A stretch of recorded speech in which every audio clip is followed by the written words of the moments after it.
మనకు రాసినటువంటి పత్రిక కొత్త నిబంధనలో 199వ పేజీ. ఫిలమోనుకు రాసినటువంటి పత్రిక మొదటి 1-2 వచనం చదువుదాం.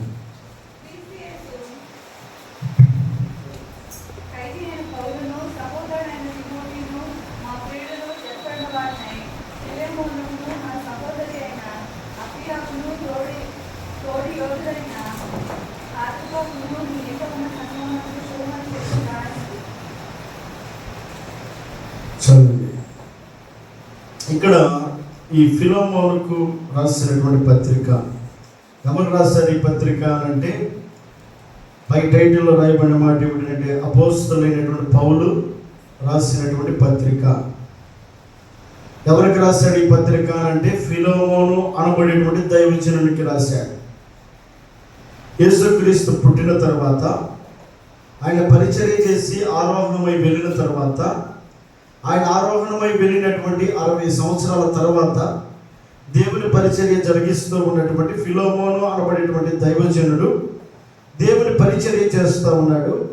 ఈ పరిచర్య చేస్తూ ఉన్నటువంటి ఈ ఫిలమోను అలాగే అపోస్తలుడైనటువంటి పౌలు అనబడేటువంటి వారు సహపనివారు, జత పనివారు, తోటి దైవజనులుగా దేవుని పరిచర్యలో నిర్విరామంగా పనిచేస్తూ ఉన్నటువంటి ఈ ఫిలమోను అనబడేటువంటి దైవజనుడు దేవుని జతపనివాడైనటువంటి అపోస్తలుడైనటువంటి పౌలుతోటి మంచి స్నేహం కలిగినటువంటి వాడిగా ఉన్నాడు. అయితే ఎందుకు ఈ పత్రిక రాశాడు? ఈ ఫిలమోనుకు ఎందుకు ఈ ఉత్తరం రాయడానికి కారణం ఏంటి అని అంటే, ఫిలమోను అనబడేటువంటి దైవజనుని యొక్క గృహంలో ఇక్కడ ఒక మాట చదువుదాం. అక్కడ ఫిలమోనుకి రాసినటువంటి పత్రికలోని 10వ వచనం చదువుదాం. క్రీస్తునందు నాకు బహుధైర్యము కలిగి ఉన్నను, వృద్ధుడను ఇప్పుడు క్రీస్తు యేసు ఖైదీనై ఉన్న పౌలును నేను ప్రేమను బట్టి వేడుకొనుట మరి మంచిదనుకుని నా బంధకములను నేను కనిన నా కుమారుడకు ఒనేసిము కోసము నిన్ను వేడుకొనుచున్నాను. ఎందుకు ఈ పత్రిక రాశాడు అనంటే, ఒనేసిము అనబడేటటువంటి ఒక వ్యక్తి ఉన్నాడు. ఈ వ్యక్తి ఫిలమోను అనబడేటువంటి దైవజనుని యొక్క ఇంటిలో పనివాడు. పని చేస్తూ ఉన్నాడు తన గృహంలో. చక్కగా కొంతకాలం బాగానే చేస్తూ ఉన్నాడు, మంచి పేరు తెచ్చుకున్నాడు. ఇలాగే ఉంటాడు అనుకున్నటువంటి ఆ ఫిలమోను ఇంటిలో పనివాడిగా ఉన్నటువంటి ఒనేసిము కొన్ని రోజుల తర్వాత అతడు తన గృహంలో తన యొక్క నమ్మకత్వాన్ని కోల్పోయాడు. నమ్మకంగా ఉన్నాడు, నమ్మిన వాడిగానే కనబడ్డాడు, కానీ తన నమ్మకత్వాన్ని కొంతకాలం మాత్రమే కాపాడుకున్నాడు. పనిచేస్తూ తన దుర్బుద్ధిని బట్టి తన ఇంటిలో ఏదో కొంత తీసి దాచిపెట్టాడు. ఇది మొత్తానికి ఫిలమోనుకు తెలిసింది. దైవజనుడికి తెలిసిన తర్వాత దైవజనుడు ఎక్కడ నా మీద కోపపడతాడో తిడతాడో అని అనుకొని ఇతను ఏం చేశాడు? పారిపోయాడు. మొత్తానికి దైవజనుడైనటువంటి ఫిలమోనుకు ఈ విషయం తెలిసింది. తెలిసిన తర్వాత ఇతన్ని ఏ విధంగానైనా సరే పట్టుకోవాలని పోలీసులకు ఫిర్యాదు చేశాడు. పోలీసులు ఏం చేశారు? ఒకరోజు కాదు, 10 రోజుల తర్వాత దొంగ దొరకాల్సిందే కాబట్టి ఈ ఒనేసిము అనబడేటువంటి వ్యక్తిని పట్టుకున్నారు. తన ఇంట్లో చేసినటువంటి ఆ దొంగతనమును బట్టి అతను తీసుకెళ్ళి చెరసాలలో వేశారు. ఎక్కడున్నాడు ఇప్పుడు? చెరసాలలో ఆల్రెడీ దేవుడు పరిచయం చేస్తున్నటువంటి అపోస్తలుడైన పౌలు ఉన్నాడు. ఈ ఒనేసిము అనబడేటువంటి వ్యక్తి ఫిలమోను యొక్క ఇంటిలో నమ్మకత్వాన్ని కోల్పోయి దొంగగా తన యొక్క పనిని బట్టి, దొంగగా చేసినటువంటి ఆ యొక్క కార్యమును బట్టి అతను వెళ్ళి చెరసాలలో వేయబడ్డాడు. చెరసాలలో వేయబడినటువంటి ఉన్నాడు? అపోస్తలుడైన పౌలు నివసిస్తున్నటువంటి చెరసాలలోకి ఈ యొక్క వ్యక్తి కూడా వెళ్ళాడు. ఒనేసిము అనబడేటువంటి వ్యక్తి వెళ్ళాడు. మొత్తానికి ఒనేసిముతో కొద్ది రోజులు మాట్లాడుతూ ఒనేసిముతోటి అతడు ఎక్కడ వాడో, ఎక్కడి నుంచి వచ్చేవాడో, ఎందుకు వచ్చాడో అన్ని విషయాలు పూర్వపరాలన్నింటినీ కూడా అపోస్తలుడైన పౌలు అతన్ని మాట్లాడుతూ ఉండగా అతను చెప్పసాగాడు. ఏమని? ఇదిగో నేను ఫిలోమోను అనబడేటువంటి దైవజనుడి యొక్క ఇంటిలో పనిచేసేవాడిని, కొంతకాలం నమ్మకానే ఉన్నాను. ఆ నమ్మకంతో ఒక రోజు నా దుర్బుద్ధిని బట్టి, నేను చేసిన పొరపాటును బట్టి ఈ రోజు నేను చేయకపోవాల్సిన పరిస్థితి వచ్చింది అనేటువంటి విషయాన్ని చెప్పేసరికి ఆల్రెడీ ఫిలోమోను అనబడేటువంటి వ్యక్తి దైవజనుడైనటువంటి అపోస్తలుడైన పౌలుకు మంచి సన్నిహితుడై ఉన్నాడు, మంచి స్నేహితుడై ఉన్నాడు. కాబట్టి ఈ ఫిలోమోను అనబడేటువంటి వ్యక్తిని గురించి ఎప్పుడైతే విన్నాడో, ఈ ఒనేసిము పట్ల అపోస్తలుడైన పౌలు ఎంతో శ్రద్ధ తీసుకొని అతను చేసిన పొరపాట్లను, అతను చేసిన తప్పిదాన్ని గుర్తెరిగేటట్లుగా అతనికి చేసి దేవుని వాక్యమును చెరసాలలోనే ఒనేసిముకు నేర్పించి దేవుని భక్తి పట్ల ఒనేసిముకు భయం కలిగేటట్లుగా అతను ప్రేరేపించి ఒనేసిమును మొత్తానికి ఒక దొంగగా జైలుకి వెళ్ళినటువంటి ఒనేసిముని ఒక మనస్సాక్షిగా మారినటువంటి వ్యక్తిగా, ఒక రక్షింపబడినటువంటి వ్యక్తిగా, క్రీస్తు యేసును అంగీకరింపబడినటువంటి వ్యక్తిగా ఒనేసిమును అపోస్తలుడైన పౌలు తయారు చేశాడు. దేవునికి మహిమ కలుగును గాక. హల్లెలూయా. అపోస్తలుడైన పౌలు తీసుకున్న శ్రద్ధను బట్టి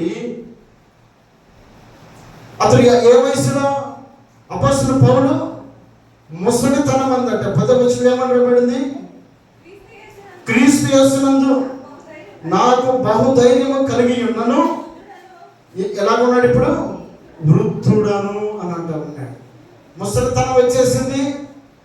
ఇక కొద్ది రోజుల్లో అతడు చిరఛేదనం చేయబడతాడు.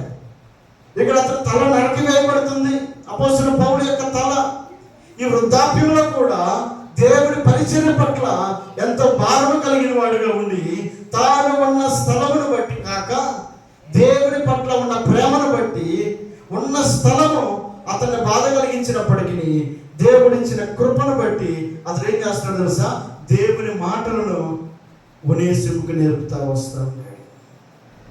ఒనేసిము ఇప్పుడు తన తప్పిదాలను తెలుసుకున్న వాడే, రక్షింపబడిన వాడే, క్రీస్తుని అంగీకరించిన వాడే, ఇప్పుడు అతడు మారు మనస్సు కలిగినటువంటి వ్యక్తిగా అపోస్తలుడైన పౌలు గుర్తిరిగాడు. కాబట్టి ఇప్పుడు మరలా తిరిగి ఎక్కడికి పంపడానికి ఇష్టపడుతున్నాడో తెలుసా?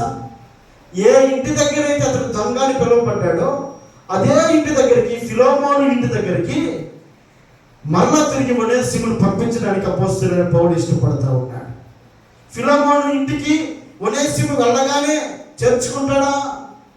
ఒకప్పుడు తాను చేసిన పొరపాటును బట్టి, తాను చేసిన కోల్పోయిన నమ్మకత్వాన్ని బట్టి ఫిలోమోను చేర్చుకోవడానికి ఇప్పుడు ఏం చేస్తాడు తెలుసా? ఒక ఉత్తరాన్ని రాశాడు. ఎక్కడుండి? చెరసాలలో ఉండి ఈ ఉత్తరాన్ని రాసి ఈ ఉత్తరాన్ని ఇచ్చి పంపుతా ఉన్నాడు. ఒకవేళ అతడు అంగీకరించడేమో అని ఒనేసిము యొక్క మనస్తత్వాన్ని, ఒకప్పుడు ఒనేసిముకు ఉన్నటువంటి గుణమును బట్టి కాక ఇప్పుడు ఒనేసిము యొక్క గుణమును గురించి అపోస్తలుడైన పౌలు తెలియపరుస్తూ ఈ ఉత్తరాన్ని రాస్తూ ఉన్నాడు. దేవునికి స్తోత్రం చెల్లిద్దాం. హల్లెలూయా, హల్లెలూయా. అయితే ఇక్కడ అతని గురించి ఏమని రాశాడు అనేది మనం ఆలోచన చేస్తే 13వ వచనం నుండి చూద్దాం. నేను సువార్త కొరకు బంధకములో ఉండగా నీకు ప్రతిగా అతడు నాకు పరిచారము చేయ నిమిత్తము నా యొద్ద అతడు ఎంచుకొనవలనని ఉంటిని కానీ నీ ఉపకారము బలవంతము చేత అనైనట్టు కాక స్వేచ్ఛాపూర్వకమైనదిగా ఉండవలనని నీ సమ్మతి లేక ఏమీ చేయటకు నాకు ఇష్టము లేదు. ఇప్పుడేమన్నాడు? మారు మనసు కలిగినటువంటి, పశ్చాత్తాపడినటువంటి, తన తప్పిదాన్ని తెలుసుకున్నటువంటి ఒనేసిము నా దగ్గరే ఉండి నాకు పరిచర్య చేసుకోవడం నాకెంతో ఇష్టమే. కానీ నీ ఇష్టం లేకుండా అతను నా దగ్గర ఉంచుకొని నాకు పరిచర్య చేయించుకోవడం ఏమాత్రం అది మంచిది కాదని భావించి ఇప్పుడు మరలా తిరిగి నేను నీ యొద్దకు పంపుతా ఉన్నాను. అతని ఇక మీదట దాసుడుగా ఉండక దాసుని కంటే ఎక్కువ వాడుగాను, ప్రియ సహోదరుడుగాను, విశేషముగాను నాకును శరీర విషయమును ప్రభు విషయమును మరి విశేషముగా నీకును ప్రియ సహోదరుడుగాను నీ యొక్క ఎల్లప్పుడూ ఉండటకే కాబోలు అతడు కొద్ది కాలము నిన్ను ఎడబాసి ఉండెను. కాబట్టి నీవు నన్ను నీతో పాలువానిగా ఎంచిన ఎడల నన్ను చేర్చుకున్నట్టు అతనిని. అదండి ఈ ఉత్తరంలో ఏమని రాశాడు? ఒకవేళ నీవు ఒనేసిమును తృణీకరిస్తావేమో, ఒనేసిమును త్రోసేస్తావేమో, ఒనేసిము యొక్క గొప్పతనాన్ని గురించి మనం ఆలోచన చేస్తే ఒనేసిము శారీరకమైనటువంటి సహాయమును నీకు విధేయుడిగా ఉండి అందించడానికి, అలాగే ఆత్మ సంబంధమైనటువంటి సహవాసంలో కూడా అతడు పాలుభాగస్తుడిగా ఉండుటకేమో ఇతను నా దగ్గరికి వచ్చి ఉన్నాడు. ఒకప్పుడు ఇంట్లో చెప్పిన పని ఎంతవరకు శారీరకంగా, అయ్యా ఇది అక్కడ పెట్టు, అది అక్కడ పెట్టు, ఈ పని వరకే ఒకవేళ పరిమితం అయ్యి ఉండొచ్చేమో ఒనేసిము. ఇప్పుడు ఏమయ్యాడు? జైలులోకి వెళ్ళిన తర్వాత, అపోస్తలుడైన పౌలుతో సహవాసం చేసిన తర్వాత, దేవుని మాటలు వినిన తర్వాత, దేవుని మాటలకు లోబడిన తర్వాత, ఇప్పుడు శారీరకమైనటువంటి సహాయం చేసేవాడు మాత్రమే కాదు, ఇతడు ఆత్మ సంబంధమైనటువంటి సహవాసములకు కూడా ఇతడు వారసుడై ఉన్నాడు. అందుకే కాబోలు అతడు నా యొద్దకు ఇక్కడికి పంపబడ్డాడు. అతను మరలా తిరిగి రక్షింపబడిన తర్వాత ఇప్పుడు నీ యొద్దకు వస్తా ఉన్నాడు. కాబట్టి నీవు నన్ను ప్రేమిస్తున్నట్లయితే, నీకు నాకు మన ఇద్దరి మధ్య సహవాసం ఉందని నీవు గుర్తెరిగినట్లయితే, ఇదిగో ఇతడిని నీవు చేర్చుకో. కాబట్టి ఇక్కడ ఈ ఉత్తరం రాయడానికి కలిగిన కారణం ఏంటి అంటే, దొంగగా వెళ్ళిన వ్యక్తి మంచివారిగా మనసు మార్చుకున్న తర్వాత అదే యజమాని దగ్గరికి పంపబడుతూ ఉన్న సందర్భంలో రాయబడినటువంటి ఉత్తరము, అలాగే ఈ పత్రికను మనము తెలుసుకుంటా ఉన్నాం. దేవునికి మహిమ కలుగును గాక. హల్లెలూయా. అయితే ఈ ఫిలోమోను అనబడేటువంటి వ్యక్తికి ఉన్నటువంటి గుణ లక్షణాలను మనం ఆలోచించేద్దాం. ఇప్పటి వరకు ఒనేసిము యొక్క మంచితనాన్ని అపోస్తలుడైన పౌలు గుర్తెరిగి ఉన్నాడు. ఒనేసిముతో ఉన్నటువంటి సంబంధమును గుర్తెరిగి ఉన్నాడు. అయితే ఎక్కడో ఉన్నటువంటి ఫిలోమోను యొక్క గుణాన్ని గురించి అపోస్తలుడైన పౌలు ఇక్కడ వ్యక్తపరుస్తూ ఉన్నాడు, ఇక్కడ తెలియపరుస్తూ ఉన్నాడు. ఏమని? ఇక్కడ ఉన్న ఫిలోమోనుకు ఉన్నటువంటి మంచి గుణం ఏంటి, ఫిలోమోనుకు ఉన్నటువంటి మంచి లక్షణం ఏంటి అని అంటే, దైవజనుడుగా పిలువబడుతున్నటువంటి ఫిలోమోనుకు ఉన్న మొట్టమొదటి లక్షణం ఏంటంటే 4వ వచనం చూద్దాం.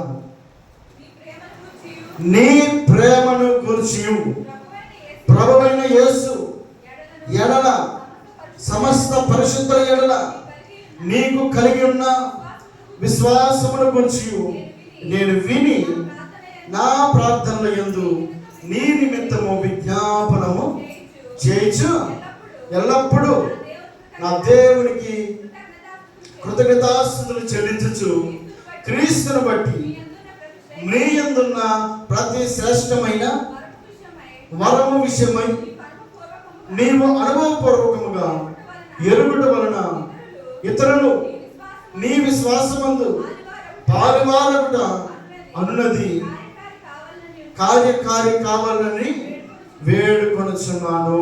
చాలండి. ఏమంటాడు? నీ ప్రేమను గురించి. అంటే ఈ ఫిలోమోనులో ఉన్నటువంటి మంచి గుణలక్షణం ఏంటంటే, అతడు ప్రేమ కలిగిన వాడు. ఎవరి గురించి తిరుగుతున్నాడు? అపోస్తలుడైన పౌలు గురించి తిరుగుతూ ఉన్నాడు. అపోస్తలుడైన పౌలు తన జీవితంలో అనేక పర్యాయాలు అనేక మందితో సత్సంబంధం కలిగినటువంటి దైవజనుడే. రాత్రి మనం ధ్యానించుకున్నట్లుగా ఎపఫ్రా విషయంలో అపోస్తలుడైన పౌలు గురించి తిరిగినటువంటి గుణలక్షణాలు మనం ధ్యానించాము.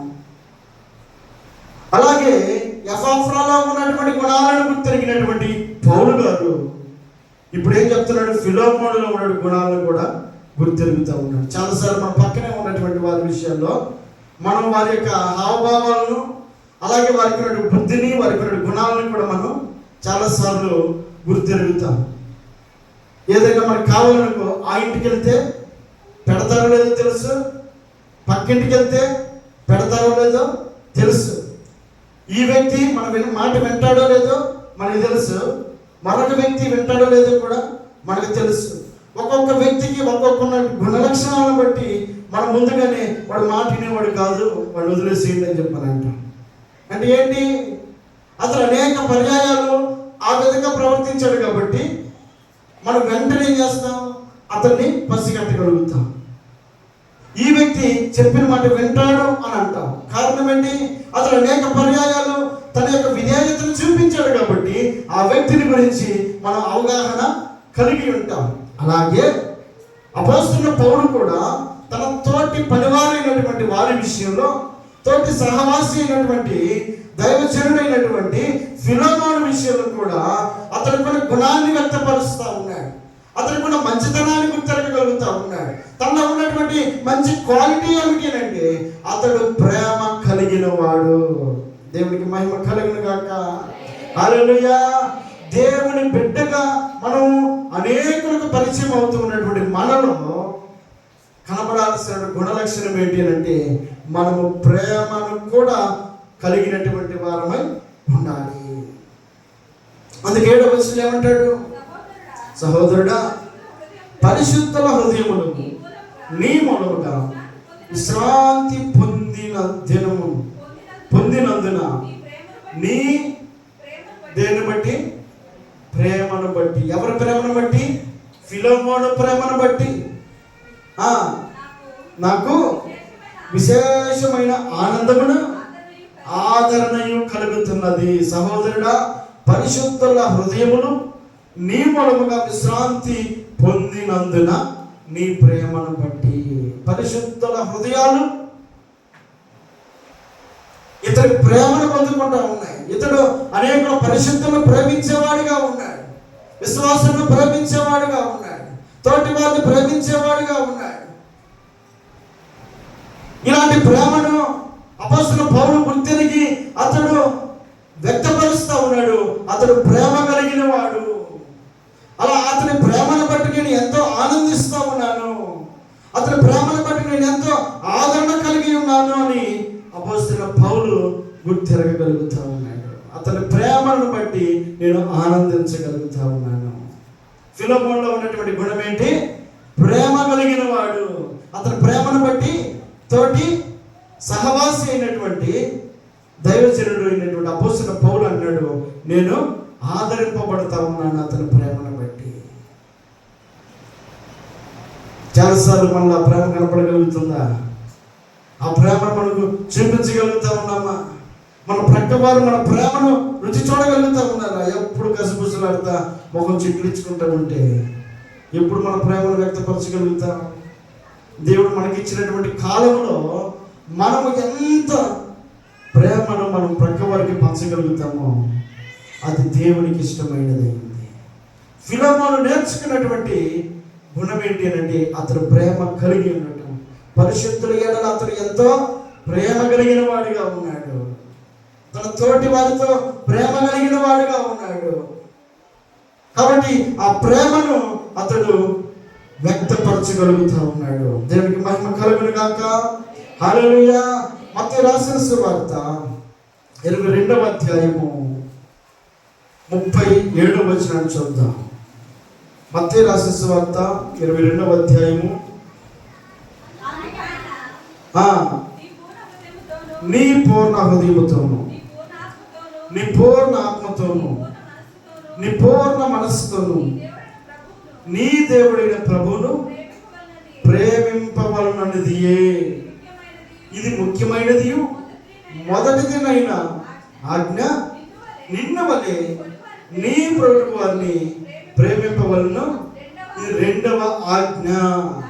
చాలండి. దేవుడు సెలవిచ్చినటువంటి 2 ఆజ్ఞలు క్రొత్త నిబంధనలో ఒకటి దేవుణ్ణి ప్రేమించాలి, తర్వాత మన పొరుగు వారిని ప్రేమించాలి. మనం దేవుణ్ణి ప్రేమించే హృదయం మనలో ఉంటే తప్పక మన పొరుగు వారిని కూడా మనం ప్రేమించగలుగుతాం. ఎందుకు? ఫిలెమోను పరిశుద్ధులైనటువంటి వారందరినీ, తన తోటి సహవాసులైన వారందరినీ కూడా ప్రేమించడానికి ప్రేమ కలిగిన వాడుగా అతను సాక్ష్యం పొందాడు అంటే అతను మొట్టమొదటిగా అతను దేవుని ప్రేమించేవాడై ఉన్నాడు. అతను దేవుని ప్రేమించగలుగుతా ఉన్నాడు కనుక అతను తన తోటి పనివారితో కూడా ప్రేమ కలిగి ఉండడానికి ఇష్టపడతా ఉన్నాడు.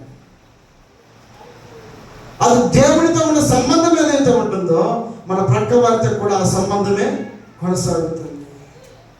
దేవునితో కలిగి లేని సంబంధం ప్రక్క వారితో మనం కలిగి ఉంటాం. దేవునితో మనం ఏ విధమైన సంబంధాన్ని కలిగి ఉంటామో మన ప్రక్క వారితో కూడా అదే సంబంధాన్ని కొనసాగించగలుగుతాం. కాబట్టి మొట్టమొదటి ఆజ్ఞ ఏంటిదంట? నీ పూర్ణ హృదయంతోటి, నీ పూర్ణ ఆత్మతోటి, నీ పూర్ణ మనస్సుతోటి నీ దేవుడిని యెహోవాను అక్కడ సరిచేయబడితే, అక్కడ క్రమపరచబడితే, అక్కడ ఆ ఆజ్ఞను మనం పాటిస్తే రెండవది ఆటోమేటిక్గా లైన్లోకి వస్తుంది. రెండవది ఏంటి? నిన్ను వలే. మనల్ని ప్రేమించుకోకుండా మనం ఉంటామా? మొహం ముందు అద్దం ముందు చూసుకోగానే పక్క వారు కూడా గుర్తున్నారు, వారెంత అని అనుకుంటాం. మనల్ని మనమే గొప్ప చేసుకుంటాం. అంటే మనల్ని మనం అమితంగా ప్రేమించుకుంటాం. వాక్యం సెలవిస్తూ ఉందంటే నిన్ను వలే. నిన్ను ప్రేమించుకోకుండా నువ్వు ఉండవు కాబట్టి నిన్ను నువ్వు ఏ విధంగా అయితే ప్రేమించుకుంటావో నిన్ను వలే అదండి మన పొరుగు వారిని కూడా మనం ఏ విధంగా అయితే ప్రేమించుకుంటామో ఆ ప్రేమ మన పొరుగు వారి పట్ల కూడా చూపించగలుగుతాం. కాబట్టి మొదటిది దేవుని ప్రేమించే గుణము ఫిలెమోను కొంత కనుక, రెండవది తన పొరుగు వారి పట్ల కూడా అతను ప్రేమ కలిగిన వాడికి సాక్ష్యాన్ని పొందగలుగుతా ఉన్నాడు. ఎక్కడో ఉన్నటువంటి 1600 కిలోమీటర్లు ఒనేసిము ఫిలెమోను ఉన్న ప్రాంతమునకు, అలాగే అపొస్తలుడైన పౌలు ఉన్నటువంటి ప్రాంతమునకు 1600 కిలోమీటర్ల దూరంలో ఉన్నప్పటికీ అక్కడి నుంచి రాసిన వృత్తంలో ఇక్కడ ఉన్న వ్యక్తి యొక్క ప్రేమను గుర్తెరగలుగుతా ఉన్నాడు అపొస్తలుడైన పౌలు గారు. కాబట్టి అంటున్నాడు, ఇదిగో నీ ప్రేమ నేను గుర్తించి ఉన్నాను. నీ అద్భుతమైన ప్రేమను బట్టి నేను ఆదరింపబడతా ఉన్నాను, నేను ఆనందిస్తా ఉన్నాను అని అంటున్నాడు. అంటే ఆ ఫిలెమోను చూపించే ప్రేమ ఇతరులకు ఆనందాన్ని కలిగిస్తూ ఉంది. ఫిలెమోను చూపించే ప్రేమ ఇతరులకు ఆదరణను కలిగిస్తూ ఉంది. మన మాటలు ఎంతవరకు ప్రేమను ఇతరులను ఆదరించగలుగుతా ఉన్నాయి. ఫిలెమోనులో ఉండే గుణము దేవునిని ప్రేమించేవాడు కనుకనే తన పొరుగు వారిని కూడా ప్రేమించగలుగుతా ఉన్నాడు. ఫిలెమోను ప్రేమ కలిగిన వాడు కాబట్టి ఈ మధ్యన కాలం దేవుని వాక్యం సెలవిస్తూ ఉంది, దేవుడు నిన్ను నన్ను మనందరినీ కూడా ఆయన బలపరుస్తూ ఉన్నాడు. మనలో ఉండాల్సిన గుణ లక్షణం ఏంటంటే మనలో ప్రేమను కలిగినటువంటి వారమై ఉండాలి. దేవుని స్తోత్రం చెల్లిద్దాం. హల్లెలూయా, హల్లెలూయా. యెహోషువ గ్రంథం 22వ అధ్యాయం 5వ వచనం చూద్దాం. యెహోషువ గ్రంథం 22వ అధ్యాయం 5వ వచనం. అయితే నీ పూర్ణ హృదయముతోను, నీ పూర్ణ ఆత్మతోను నీ దేవుడైన యెహోవాను ప్రేమించుచు ఆయన మార్గములన్నిటిలో నడుచుకొనుచు ఆయన ఆజ్ఞలను గైకొనుచు ఆయనను హత్తుకొని ఆయనను సేవించుచు యెహోవా సేవకుడైన మోషే మీకు ఆజ్ఞాపించిన ధర్మమును ధర్మశాస్త్రమును అనుసరించి నడుచుకొనుడి. చదివి మీ పూర్ణ హృదయముతో, మీ పూర్ణ ఆత్మతో మీ దేవుడిని యెహోవాను ప్రేమించుచు. పూర్ణ హృదయముతోటి యెహోవాను ప్రేమించాలి.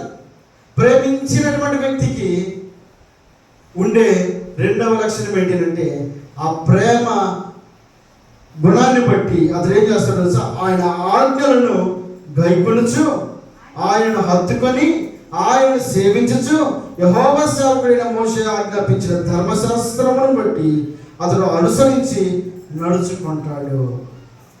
ప్రేమ మనలో ఉన్నప్పుడు ఆయన పట్ల ఈ ప్రేమ ఏం చేస్తుంది తెలుసా? ఆయనను అనుసరించేటట్లుగా చేస్తుంది. ఆయన మనం ప్రేమించే వారిని కానీ అనుసరించకపోతే ఆ ప్రేమ ఎంతవరకు వాస్తవం అవుతుంది?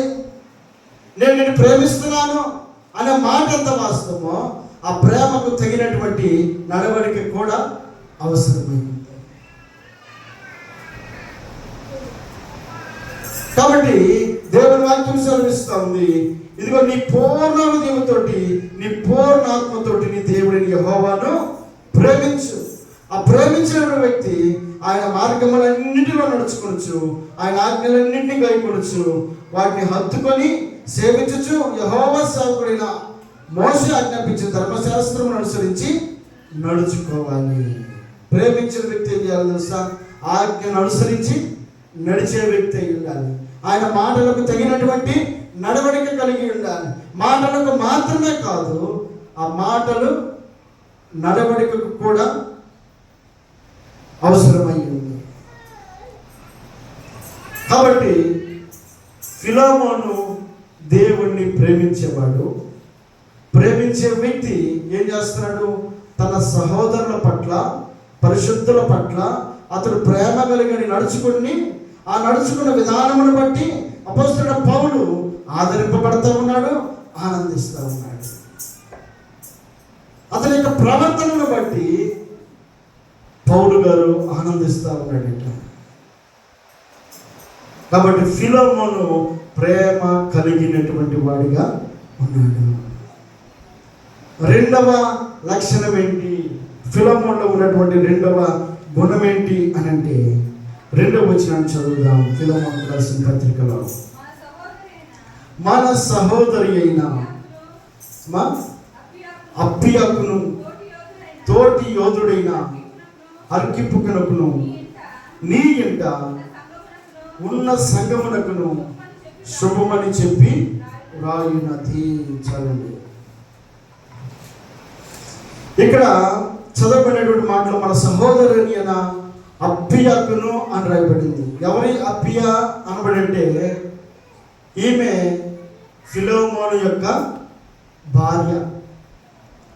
ఫిలోమోను యొక్క భార్య అయినటువంటి అప్పియ అనబడేటువంటి పేరుకి అర్థం ఏంటంటే బోధకురాలు అని. అంటే ఈమె జీవితము ఎవరికి అప్పగించుకొని ఆమె జీవితము కొనసాగిస్తూ ఉంది అంటే, ఆమె దేవుని యొక్క పరిచర్యకు అప్పగించుకొని దేవుని యొక్క పరిచర్యలో ఆమె కొనసాగుతూ ఉంది. భర్త యొక్క అడుగుజాడల్లో ఆమె నడుస్తూ ఉంది. తర్వాత ఇక్కడ రాయబడిన మాట ఏంటి? తోటి యోధుడైన అర్కిప్పుకును అని రాయబడింది. అర్కిప్పు అనబడేటువంటి వ్యక్తి ఎవరు? ఫిలోమోను యొక్క కుమారుడు. ఫిలోమోను యొక్క కుమారుడైనటువంటి ఈ అర్కిప్పు అనబడేటువంటి ఈ వ్యక్తి యోధుడు అని పిలువబడతా ఉన్నాడు. ఏ విషయంలో యోధుడు? దేవునికి సువార్త ప్రకటించడంలో యోధుడు. ఎక్కడ ఇతడు సువార్త ప్రకటన చేస్తూ ఉన్నాడు, ఎక్కడ ఇతడు పరిచయం చేస్తూ ఉన్నాడు,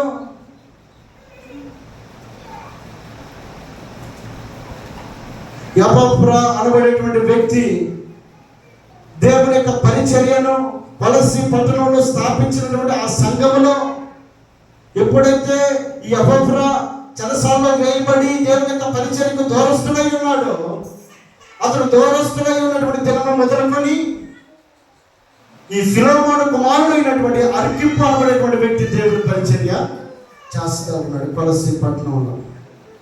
ఒక పక్షేమో తన తండ్రి అయినటువంటి ఫిలోమోనేమో తన ఇంటి దగ్గర దేవుని యొక్క పరిచయం చేస్తూ దేవుని యొక్క మాటలను అనేకులకు పరిచయం చేస్తూ ఉంటే, ఇతడేమో కొలస్సీ పట్టణంలో ఉన్నటువంటి దేవుని యొక్క పరిచర్య జరిగించి దేవుని యొక్క ఘనతను పొందుకుంటూ ఉన్నాడు. ఈ ముగ్గురు విషయాన్ని మనం ఆలోచన చేస్తే, ఒక పక్కేమో ఫిలోమోను దేవుని పరిచర్యలో ఉన్నాడు, తన భార్య అయినటువంటి ఏం పేరు అప్పియ అనబడేటువంటి ఆమె కూడా బోధకురాలిగా దేవుని యొక్క పరిచయం చేస్తూ ఉంది. మూడవది తన కుమారుడైనటువంటి అర్కిప్పు అనబడేటువంటి వ్యక్తి ఎపఫ్రా స్థాపించబడినటువంటి కొలస్సీ పట్టణంలో ఉన్నటువంటి సంఘమునకు అతడు కాపరి అయి దేవుని యొక్క పరిచర్య అతడు చేస్తా ఉన్నాడు. అందుకే కొలస్సీ పత్రికలో ఒక మాట రాయబడింది. కొలస్సీ పత్రికలో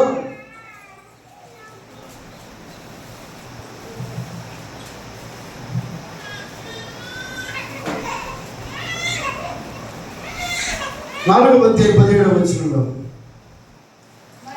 మరియు ప్రభునందు మీకు అప్పగింపబడిన పరిచర్యను నెరవేర్చుటకు దాన్ని గూర్చి జాగ్రత్త పడమని అర్కిప్పుతో, ఎవరి అర్కిప్పు?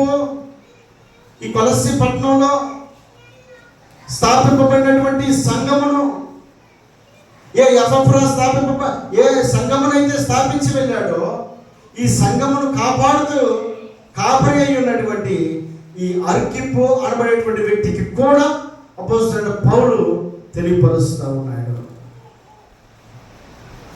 అంటే ఈ అర్కిప్పు అనబడేటువంటి వ్యక్తి కొలస్సీ పట్టణంలో దైవజనుడై ఉన్నాడు. దేవునికి మహిమ కలుగును గాక. హల్లెలూయా. కుటుంబమును అంతయు కూడా గమనించినప్పుడు ఫిలోమోను ఎలా ఉన్నాడంటే అతని కుటుంబాన్ని ఏలుబడి చేసేవాడిగా ఉన్నాడు. కుటుంబాన్ని చక్కగా కట్టుకునే వ్యక్తిగా కనబడతా ఉన్నాడు. తలా ఒక దారిలో ఆ కుటుంబం కనబడడం లేదు. ఆ కుటుంబం అంతా కూడా ఐక్యతతోటి దేవుని యొక్క పరిచర్యలో ముందుకు కొనసాగుతుంది. అంటే ఫిలోమోనులో ఉన్నటువంటి గుణం ఏంటంటే, ఒకటి అందరిని ప్రేమించేవాడు, రెండోది తన కుటుంబమును ఒకే తాటిపై కట్టి ఆ మంచి గృహ నిర్వాహకుడిగా అతడు తన కుటుంబాన్ని కాపాడుకోగలిగాడు. దేవునికి మహిమ కలుగును గాక. హల్లెలూయా. భక్తి మార్గంలో ఆ కుటుంబం అంతటినీ కూడా చక్కగా కట్టుకోవడానికి ఫిలోమోను వేసినటువంటి బాటలో తన కుటుంబం అంతా కూడా నడుస్తూ ఉన్నాడు. అర్కిప్పు అనబడేటువంటి తన కుమారుడు దేవుని పరిచర్యలో ఉన్నాడు. అలాగే అప్పియా అనబడేటువంటి తన భార్య కూడా తనతోటి దేవుని యొక్క పరిచర్యలో కొనసాగుతూ ఉంది. ఎక్కడ ఏమి చేసినప్పటికీ ఆ కుటుంబం అంతా కూడా దేవుని మహిమార్థమై వాడబడతా ఉంది. కాబట్టి ఫిలోమోను మంచి గృహ నిర్వాహకుడిగా ఫిలోమోను మనకు కనబడతా ఉన్నాడు. ఒకటి మంచి ప్రేమ కలిగిన వాడుగా ఫిలోమోను కనబడతా ఉన్నాడు. రెండవది ఫిలోమోనులో మంచి గృహ నిర్వాహకత్వము ఫిలోమోనులో కనబడతా ఉంది. అందరినీ కూడా దేవుని మార్గంలో నడిపించే విషయంలో అతడు శ్రద్ధ కలిగిన వాడుగా ఉన్నాడు. దేవునికి మహిమ కలుగును గాక. హల్లెలూయా. అందుకే పరిశుద్ధ గ్రంథంలో దేవుని యొక్క పరిచర్యను కొనసాగించే విషయంలో, అలాగే దేవుని యొక్క పరిచర్య పట్ల ఆసక్తి కలిగినటువంటి కుటుంబాల్లో యెహోషువ అనబడేటువంటి వ్యక్తి తనతో పాటు ప్రయాణం చేస్తూ, తనతో పాటు వెంబడిస్తూ ఉన్నటువంటి ఇశ్రాయేలు ప్రజలందరూ కూడా ఆకలేసినప్పుడు ఒకలాగా, కడుపు నిండిన తర్వాత మరొకలాగా భక్తి చేస్తున్నటువంటి దినాలలో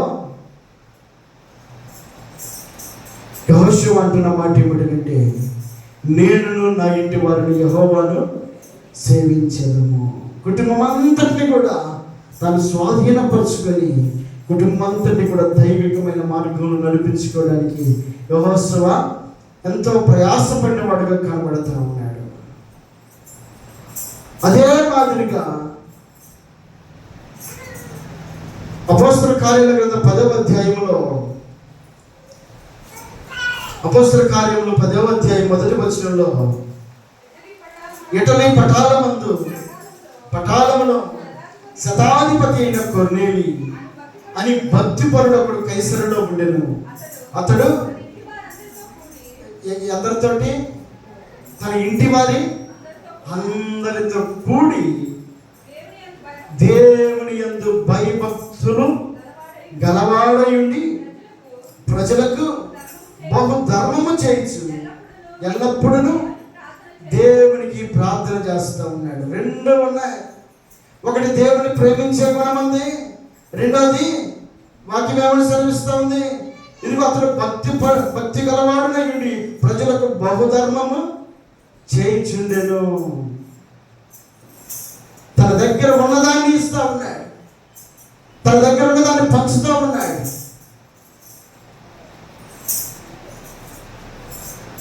లేనిది మనం ఎవరికి కూడా ఇవ్వలేము. అంటే డబ్బు ఇవ్వాలా అది కాదు, మన దగ్గర ప్రేమ ఉంటే ప్రేమని ఇవ్వడమే, అదే ఒక ఆస్తి. ఎదురు వ్యక్తిని నువ్వు గౌరవించడం, ఎదురు వ్యక్తిని నువ్వు ప్రేమించడం, ఎదురు వ్యక్తిని నువ్వు గుర్తిరగడం, నీ దగ్గర ఉన్నదాన్ని నీవు ఎదురు వ్యక్తికి పంచడమే దేవుడు కోరుకుంటుంది. నిన్ను వల్ల నీ పొరుగు వారిని ప్రేమించు. నీలో ప్రేమ ఉందా, ప్రేమను నువ్వు పంచు.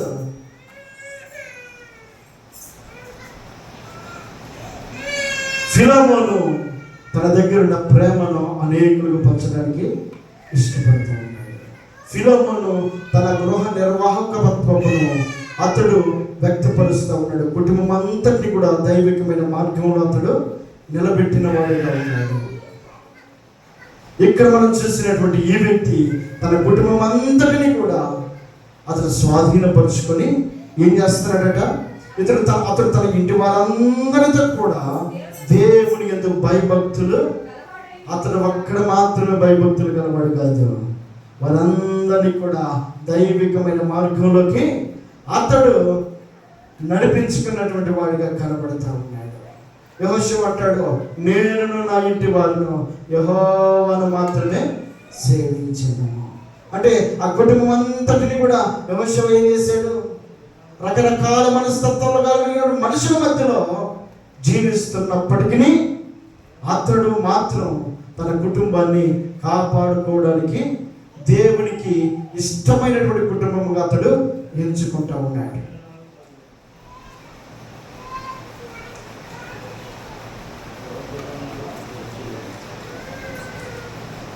యెహోషువ 24:15 యెహోవాను సేవించుట మీ దృష్టికి కీడని తోచిన ఎడల మీరు ఎవరిని సేవించదురు? మీ పితరులు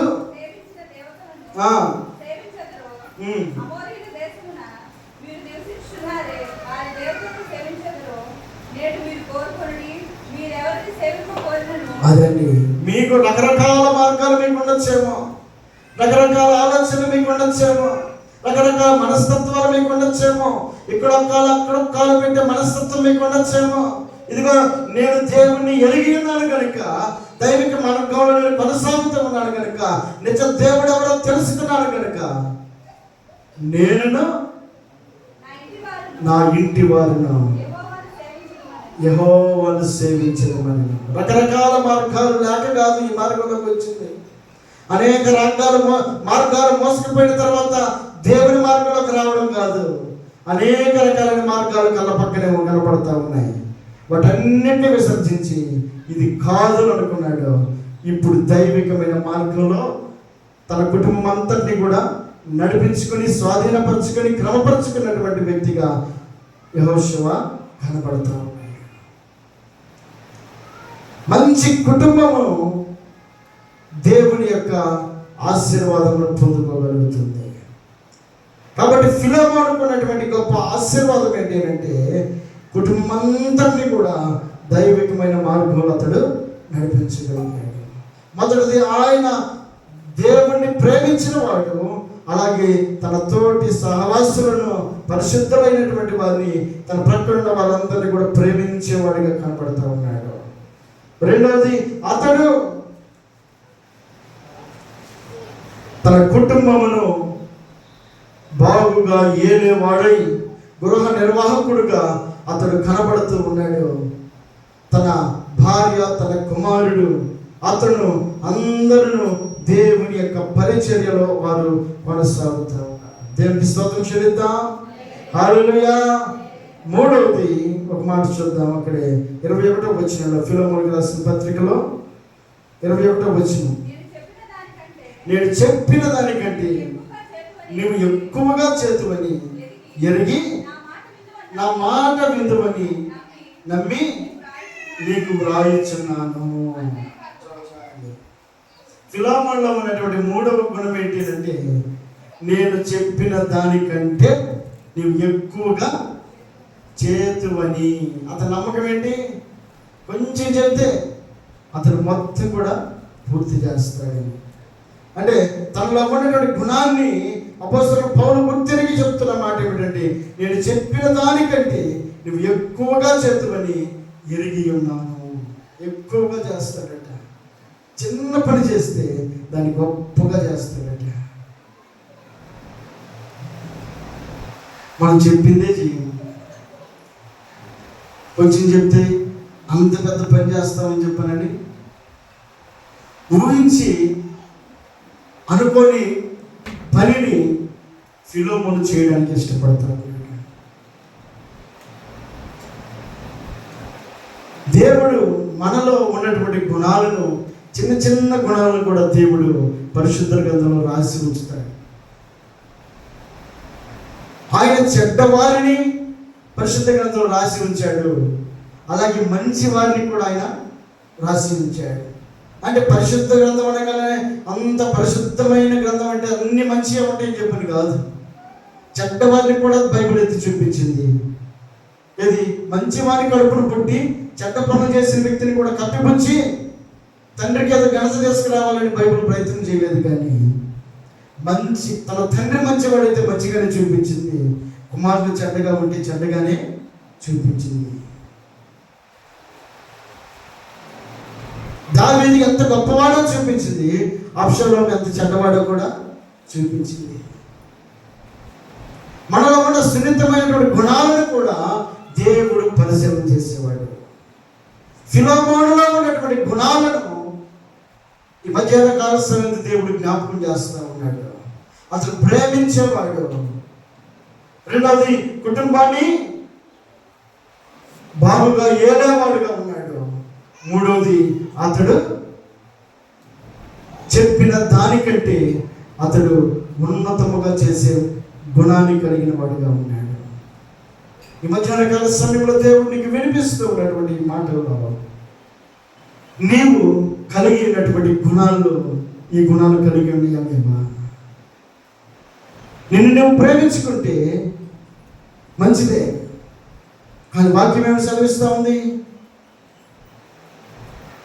రెండవ ఆజ్ఞ ఏమనుంది? నిన్ను వలే, అంటే నిన్ను నువ్వు ప్రేమించుకోవద్దని వాక్యం చెప్పడం లేదు. నిన్ను నువ్వు ప్రేమించుకో, నీ పొరుగు వారిని కూడా నువ్వు ప్రేమించు. ఫిలోమోనులో ఉన్నటువంటి గుణం, ప్రేమించే గుణం ఉంది కనుక ఈ మధ్యాహ్న కాల సమయంలో మనలో ఆ గుణాన్ని కలిగి ఉన్నామా లేదా?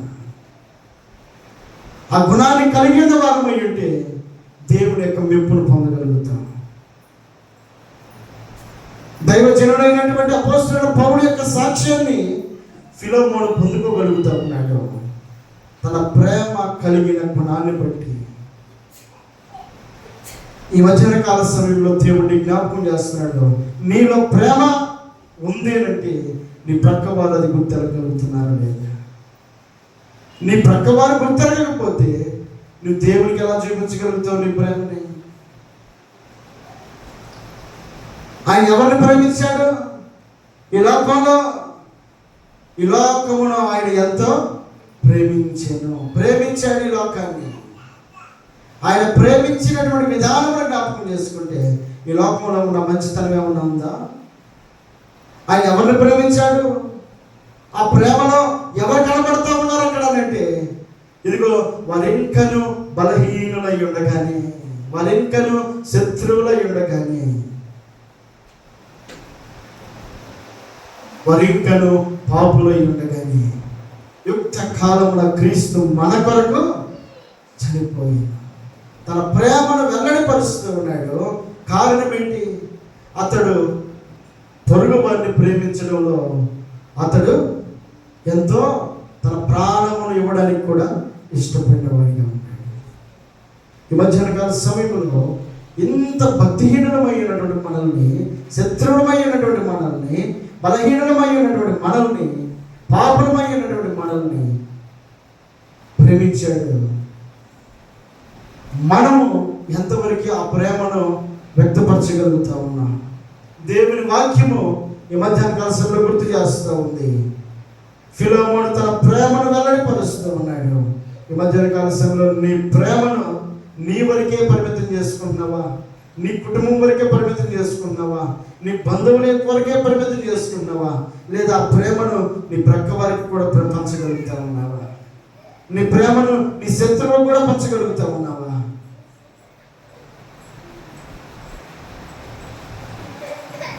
ఇదిగో ఆ ప్రేమ అనే గుణాన్ని నువ్వు కలిగి ఉన్నట్లయితే దేవుని మెప్పును నువ్వు పొందగలుగుతావు. దేవుడు జ్ఞాపకం చేస్తున్నాడు, ఫిలోమోను మంచి గృహ నిర్వాహకుడిగా కనబడుతూ ఉన్నాడు. అతడు తన కుటుంబం అంతటినీ దైవికమైన మార్గంలో నడిపించుకోవడానికి ఇష్టపడతా ఉన్నాడు. కాబట్టి తన భార్యను దేవుని యొక్క పరిచర్యలో నిలబెట్టిన వాడుగా ఉన్నాడు.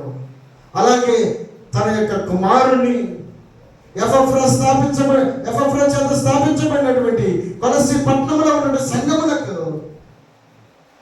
తన కుమారుడైనటువంటి అరికెప్పను దేవుని పరిచర్యకు అప్పగించి పరిచర్య కొనసాగిస్తూ ఉన్నాడు. అంటే వారి కుటుంబం అంతా కూడా దైవికమైన మార్గంలో ఉంది. నీవు దేవుని పరిచర్యలో నువ్వెంతవరకు దేవుని పరిచర్యకు సహకరించగలుగుతా ఉన్నావు? దేవుని పనిలో నువ్వెంతవరకు పని చేయగలుగుతా ఉన్నావు? నీవు మాత్రమే పని చేయగలుగుతా ఉన్నావా? నీతో పాటు నీ కుటుంబం కూడా ఆ పనికి సహకరించగలుగుతా ఉందా? ఒకసారి జ్ఞాపకం చేసుకుందాం. దేవుని పరిచర్యలో నీవు మాత్రమే దేవుని పరిచర్యలో, దేవుని పనిలో, దేవునికి సహకరించే విషయంలో, దేవునితో కలిసి నడిచే విషయంలో, దేవుని మందిరానికి వచ్చే విషయంలో నీ వరకు మాత్రమే పరిమితం అవ్వడం కాదు, కానీ నువ్వు చేయాల్సిన ప్రయాసంతో కూడినటువంటి ప్రయత్నం నువ్వు చేయగలిగితే నీ కుటుంబం అంతటినీ కూడా నువ్వు కాపాడుకోగలుగుతావు. నీ కుటుంబం అంతటినీ కూడా దేవుని మార్గంలోకి నడిపించుకోగలుగుతావు, దేవుని సన్నిధికి నడిపించగలుగుతావు. మధ్యాహ్నకాల సమయంలో ఫిలోమోను తన గృహ నిర్వాహకుడుగా తన కుటుంబం అంతటినీ కూడా దైవిక మార్గంలో ఏ విధంగా నిలబెట్టుకున్నాడు. నిన్ను బట్టి నీ కుటుంబం అంతటినీ కూడా ఈ మార్గంలోకి నడిపించుకోవడానికి నువ్వు ప్రయత్నించే వ్యక్తిగా ఉన్నాడు. మూడవదిగా, అతడు చెప్పిన దానంతటి కంటే ఎక్కువగా పని చేయడానికి ఇష్టపడేవాడట. దేవుని యొక్క పని చెప్పిన దానికంటే ఎక్కువగా పని చేయడానికి అతడు ఇష్టపడేవాడని అతడు సాక్ష్యాన్ని పొందగలుగుతూ ఉన్నాడు. దేవుని యొక్క సన్నిధానంలో హృదయ ఉన్నటువంటి పని విషయంలో చెప్పలేదుగా అని చూసి వెళ్ళిపోయేవారుగా ఉన్నామా? చెప్పినా కూడా దాన్ని చేయకుండా ఉండేవారుగా ఉన్నామా? చెప్పకపోయినప్పటికీ అది చేసేవారుగా ఉన్నామా? ఏ గుణాన్ని మనం కలిగి ఉన్నాము? చెప్పిన దానంతటి కంటే గొప్పగా చేసినటువంటి వ్యక్తి ఫిలోమోను తన సాక్ష్యమును ఈ మధ్యాహ్న కాల సమయంలో జ్ఞాపకం చేస్తున్నాడు దేవుడు. ఈ మధ్యాహ్న కాల సమయంలో దేవుడు నీతో మాట్లాడుతున్నటువంటి ఈ మాటలో ప్రేమ కలిగి ఉండాలి, గృహ నిర్వాహకుడిగా ఉండాలి, చెప్పిన దానికంటే గొప్పగా చేసే వ్యక్తిగా నీ గుణాలను నువ్వు కనుక అలవరుచుకోగలిగితే దేవుని యొక్క మెప్పును, దేవుని యొక్క మహిమను నువ్వు పొందుకోగలుగుతావు. ఈ మధ్యాహ్న కాల సమయంలో దేవుడు ఈ మాటల చేత నిన్ను, నన్ను, మనందరినీ కూడా బలపరిచి తన మార్గంలో నడిపించునుగాక. అందరూ లేచి నిలబడతాం. ఒక పాట పాడుతూ ఉండగా